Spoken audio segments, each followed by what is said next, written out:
Bismillahirrahmanirrahim. Assalamualaikum warahmatullahi wabarakatuh. Perkenalkan, nama saya Sitrianti Pako dari kelas 10 IPS 1. Saya akan menjelaskan tentang tujuan Wawasan Nusantara. Jadi tujuan Wawasan Nusantara terdiri dari dua, yaitu tujuan nasional dapat dilihat dalam pembukaan Undang-Undang 1945.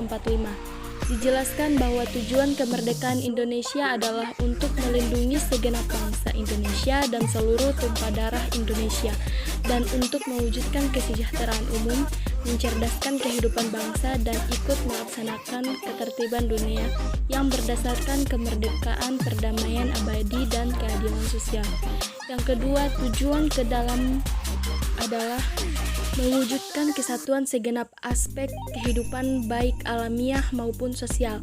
Maka dapat disimpulkan bahwa tujuan bangsa Indonesia sudah berjunjung tinggi kepentingan kedamaian dan budi luhur serta martabat manusia di seluruh dunia. Nah, yang kedua saya akan menjelaskan tentang fungsi Wawasan Nusantara. Wawasan Nusantara sebagai konsepsi ketahanan nasional, yaitu Wawasan Nusantara dijadikan konsep dalam pembangunan nasional, pertahanan, keamanan, dan kewilayahan. Wawasan Nusantara sebagai wawasan pembangunan mempunyai cakupan kesatuan politik, kesatuan ekonomi, kesatuan sosial dan ekonomi, kesatuan sosial dan politik, dan kesatuan pertahanan dan keamanan. Wawasan Nusantara sebagai wawasan pertahanan dan keamanan negara merupakan pandangan geopolitik Indonesia dalam lingkup tanah air Indonesia sebagai satu kesatuan yang meliputi seluruh wilayah dan segenap kekuatan negara.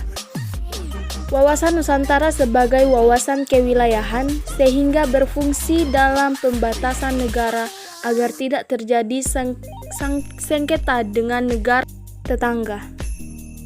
Nah, yang terakhir yaitu implementasi Wawasan Nusantara.